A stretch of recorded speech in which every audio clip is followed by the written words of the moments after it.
Olá, minhas irmãs, meus irmãos, caros jovens, casais, adultos do Movimento Emaús, aqui do Secretariado de Florianópolis. Mais uma vez tenho a graça, a oportunidade de estar com vocês para lhes apresentar algumas reflexões a respeito da Palavra de Deus deste 22º domingo do Tempo Comum, neste ano, o ano A, em que a Igreja lê o Evangelho de Mateus na maior parte dos domingos do Tempo Comum. Vamos iniciar lembrando que estamos no mês de agosto, mês das vocações, e no último domingo do mês de agosto, a Igreja celebra a grande e importante vocação dos catequistas. Estas pessoas que explicam para nossas crianças, adolescentes e jovens, também para os adultos, porque a catequese é sempre permanente, todos nós somos chamados a aprender as verdades da nossa fé, essas pessoas que explicam-nos as verdades da fé. Catequese significa fazer ecoar a palavra de Deus, a experiência de Deus na vida das pessoas e da comunidade. Portanto, tenhamos em mente os catequistas na celebração do nosso 22º domingo do Tempo Comum. A oração do dia, chamada coleta, diz assim: Deus do universo, fonte de todo o bem, derramai em nossos corações o vosso amor, e estreitai os laços que nos unem convosco, para alimentar em nós o que é bom e guardar com solicitude o que nos destes. Estreitar os laços com Deus para poder viver a sua palavra, como vamos ouvir no Evangelho, para seguir Jesus, para assumir a sua cruz, para ser profetas, para proferir a sua palavra. Vamos começar com a primeira leitura. É do profeta Jeremias, capítulo 20, os três versículos, 7, 8 e 9.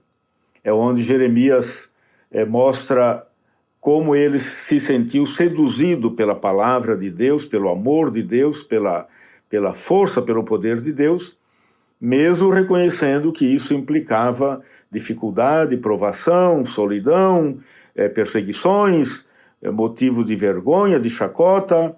Ele continuou, acreditou em Deus, continuou firme no seu ministério.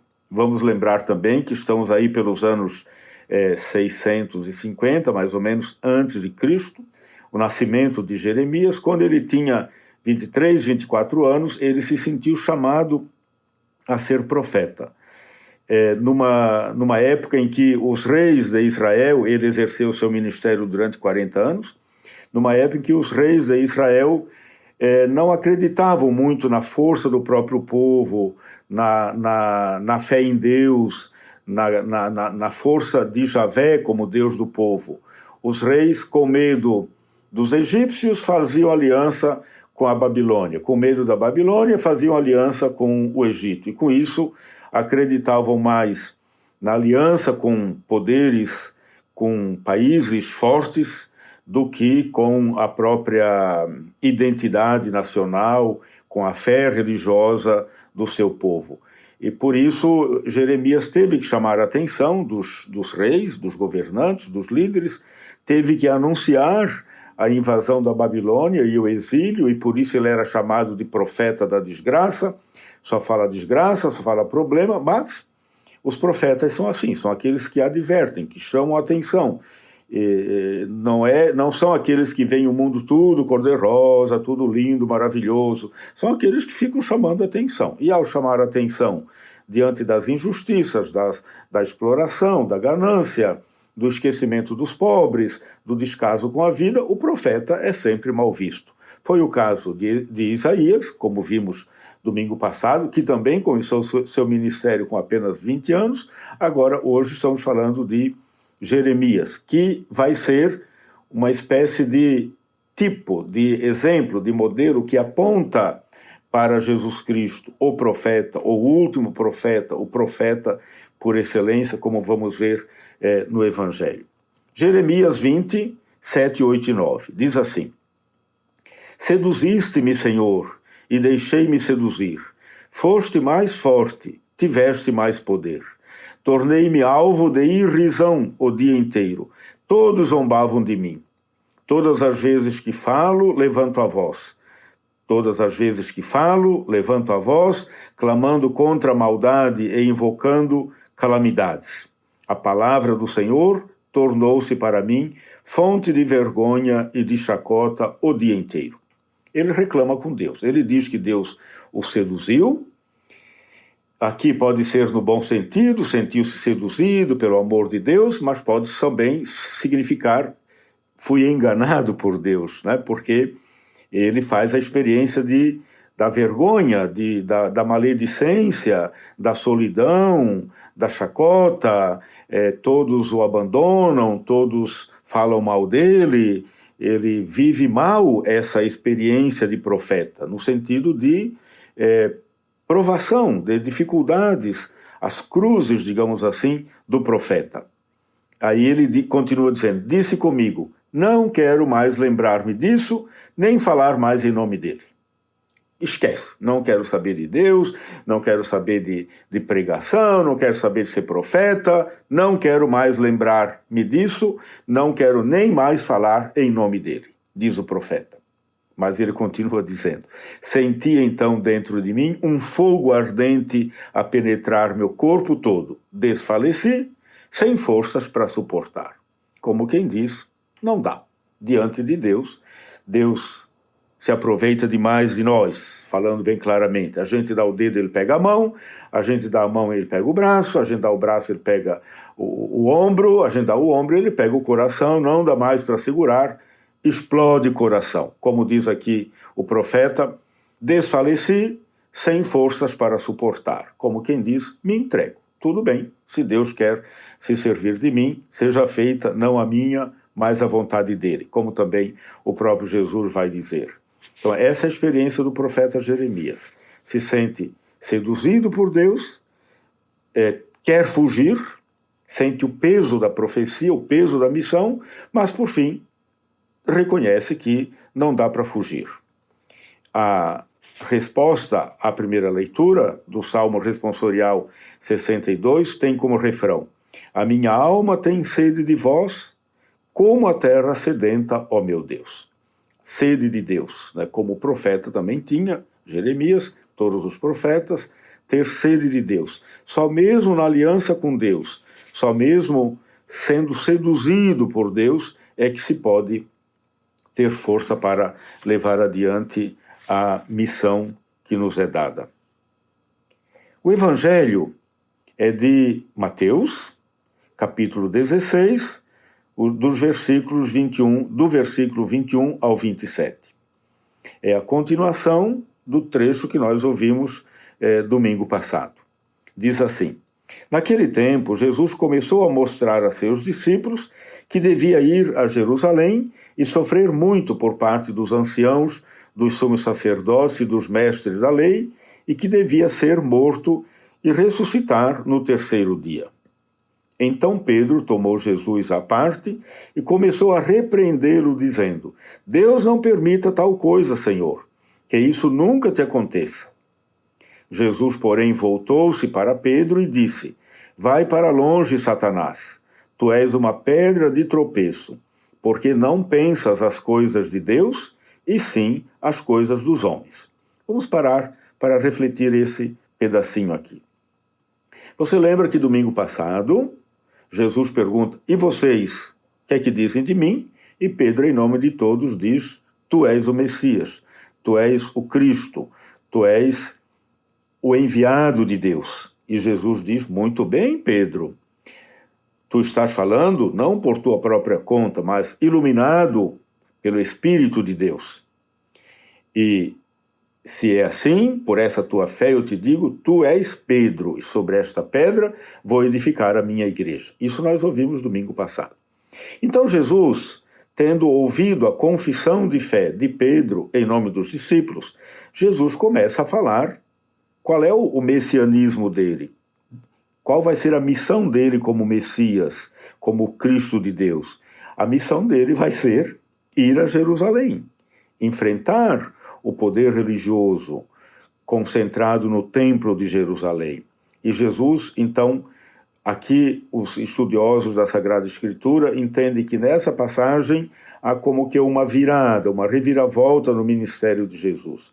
A partir daqui, Jesus não está mais tanto com as multidões, com as lideranças do povo, mas ele começa a tomar o caminho de Jerusalém e nesse caminho ele vai formando, formatando, forjando a consciência dos discípulos, preparando-os para a grande missão que é enfrentar o escândalo da morte do seu mestre e, depois da ressurreição, levar adiante o anúncio do reino de Deus. Jesus, então, tendo ouvido a confissão de fé de Pedro, começa a anunciar o verdadeiro messianismo. Jesus vai a Jerusalém, tem que sofrer, tem que enfrentar os chefes religiosos, anciãos, sumos sacerdotes, mestres da lei, vai morrer, mas Jesus anuncia a sua esperança na ressurreição, mas tudo isso é um escândalo para Pedro, porque se Jesus é o Messias, a ideia que naquele tempo se fazia de Messias era um libertador nacional, alguém que viesse resolver todos os problemas do povo, alguém que viesse tomar o poder e libertar o povo de Israel da opressão do Império Romano, viesse libertar Israel também do poder sacerdotal, que era um poder que mais afastava o povo de Deus do que levava o povo à relação com Deus. Então essa visão de Messias é um escândalo para Pedro. Por isso Pedro chega para Jesus e diz, não, Senhor, que é isso? Estás com a bola toda? Fica agora a falar que vai ser morto? Se é assim, né? Como é que nós vamos ficar nós? Vamos continuar? É uma espécie de tentação. E Pedro é repreendido por Jesus, conforme a tradução que nós ouvimos. Jesus voltou-se para Pedro e disse, vai para longe, Satanás. Aqui nós temos um problema de tradução. A melhor tradução, conforme São Jerônimo, de quem estamos celebrando no próximo dia 30 de setembro, 1600 anos de sua morte, São Jerônimo traduziu assim, vai para trás de mim, como quem diz, sai da minha frente, vai para trás. Vai para trás para me seguir. Na frente, se nós nos colocarmos na frente de Jesus, Jesus passa a ser nosso discípulo. Se a gente se colocar do lado de Jesus, ele passa a ser um companheiro. Nós somos convidados a ficar atrás de Jesus. Como Jesus diz para Pedro, tu és uma pedra de tropeço. Estar na frente como pedra de tropeço. Satanás, uma tradução para a palavra Satanás é exatamente essa, pedra de tropeço. Divisor, aquele que divide, aquele que atrapalha o caminho. Portanto, Jesus diz, sai da minha frente, vai para trás. É um novo segmento, vamos seguir Jesus, mas agora num novo entendimento do segmento, porque é o segmento para a cruz, sabendo que nesse segmento o destino é a morte, como ele acabou de anunciar. Jesus diz, dessa maneira, tu não pensas as coisas de Deus, mas as dos homens. Um pouco antes ele tinha dito, tu dizes que eu sou o Messias por graça de Deus. Agora ele está dizendo, não é de Deus esse teu pensamento de me tirar do caminho da cruz. Isso é coisa dos homens, isso é coisa do mundo. Sai da minha frente, vai para trás. Então Jesus disse aos discípulos, se alguém quer me seguir, atrás de mim, renuncie a si mesmo, tome a sua cruz e me siga. Pois quem quiser salvar a sua vida vai perdê-la. E quem perder a sua vida por causa de mim, vai encontrá-la.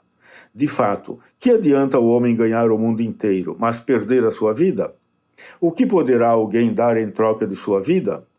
Porque o Filho do Homem virá na glória do seu Pai, com os seus anjos, e então retribuirá a cada um de acordo com a sua conduta. É o grande convite a assumir a cruz. Assumir as dificuldades, provações, as crises, os problemas, as dificuldades da vida, sempre no caminho de Jesus. Nunca pensando em resolver as coisas por nossa própria conta. A partir do nosso egoísmo, nossa autossuficiência, nossas próprias ideias, mas sempre no caminho de Jesus. No caminho de Jesus com os discípulos, ou seja, na comunidade, com a igreja, no sentido de servir. Seguir a Jesus é servir ao povo, servir ao reino de Deus. Nunca pensar em tirar vantagem, em servir-se de, mas servir a, não servir-se do Evangelho, não servir-se da Bíblia, não servir-se da igreja, não servir-se do ministério, mas servir à igreja, ao ministério, ao povo, servir ao reino de Deus, ao Evangelho. E para isso, é claro, tem que haver muito despojamento, muita abertura, muita disposição de coração, muito assumir a cruz, a profecia, o ministério, como falamos antes com relação à primeira leitura, no exemplo do profeta Jeremias. Vamos à segunda leitura da carta aos Romanos, que estamos lendo já há um bom tempo.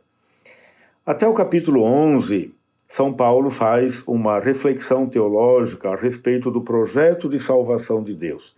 Superação da lei, a respeito da fidelidade de Deus ao povo de Israel. Agora, a partir do capítulo 12 até o 15, até o final, São Paulo faz uma série de exortações, de convites a permanecer na graça de Deus. Capítulo 12, versículos 1 e 2, bem curtinho, São Paulo aos Romanos. Pela misericórdia de Deus, eu vos exorto, irmãos, a vos oferecerdes em sacrifício vivo, santo e agradável a Deus. Este é o vosso culto espiritual. Olha que interessante aqui. O culto espiritual não é o culto lá na igreja, que também é importante, é claro. O culto espiritual é oferecer-se a si mesmo como sacrifício vivo, santo e agradável a Deus. Esse é o sacrifício. Sacrificar, tornar sagrada a vida, é fazer com que a vida inteira, a semana inteira, o dia inteiro, seja um culto agradável a Deus, de praticar a palavra de Deus. Como assim? Continua. Não vos conformeis com o mundo. Não entrar no jogo do mundo, da moda, do mercado, da mídia, como eu sempre digo, não entrar no jogo do mundo, mas, continua, transformai-vos, renovando a vossa maneira de pensar e de julgar. Renovar a maneira de pensar, nunca se acomodar naquilo que eu já sei, que eu já penso, mas renovar a maneira de pensar e julgar, para que possais distinguir o que é da vontade de Deus, isto é, o que é bom, o que lhe agrada, o que é perfeito. O que interessa é sempre a vontade de Deus, o gosto de Deus, o que agrada a Deus, o que é perfeito, o que é bom para Deus. Então, hoje nós somos convidados, por essas 3 passagens da palavra de Deus, a nos tornar profetas, aquele que profere a palavra de Deus, aquele que fala em nome de Deus, aquele que age na força, no poder de Deus, aquele que se deixa seduzir por Deus, aquele que vai para trás de Jesus para seguir atrás dele e fazer o mesmo caminho que ele fez. Minha irmã, meu irmão, eu desejo para você um bom seguimento de Jesus no caminho da cruz para experimentar com ele também a graça, a glória da ressurreição. Abençoe-te então o nosso Deus, que é Pai e Filho e Espírito Santo. Amém. Não foi tão fácil entender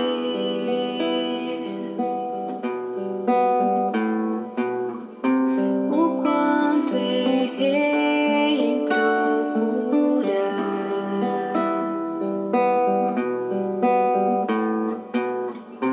amor e paz longe de ti.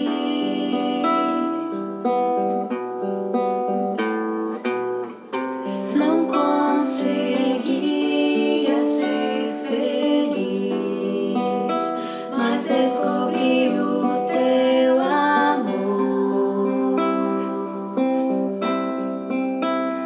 E agora sou um novo ser. Amor maior és tu, Jesus, aliviaste a minha cruz. Viver sem ti não quero mais, pois só contigo encontro a paz. A alegria está em ti, anunciar eu decidi. Não adianta procurar amor e paz longe de ti.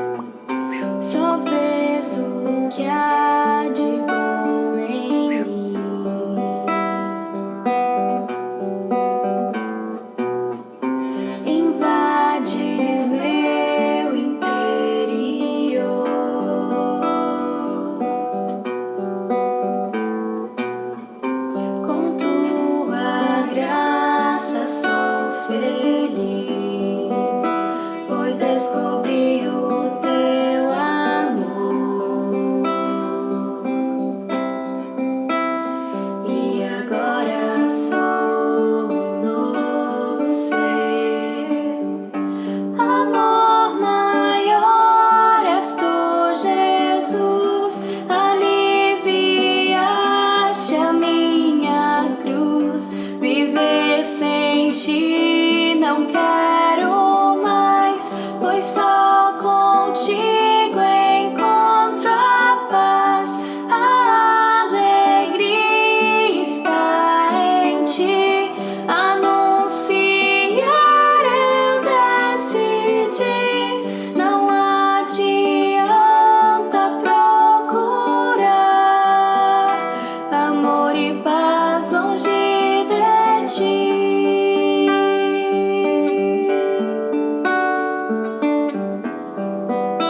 Amor e paz longe de ti.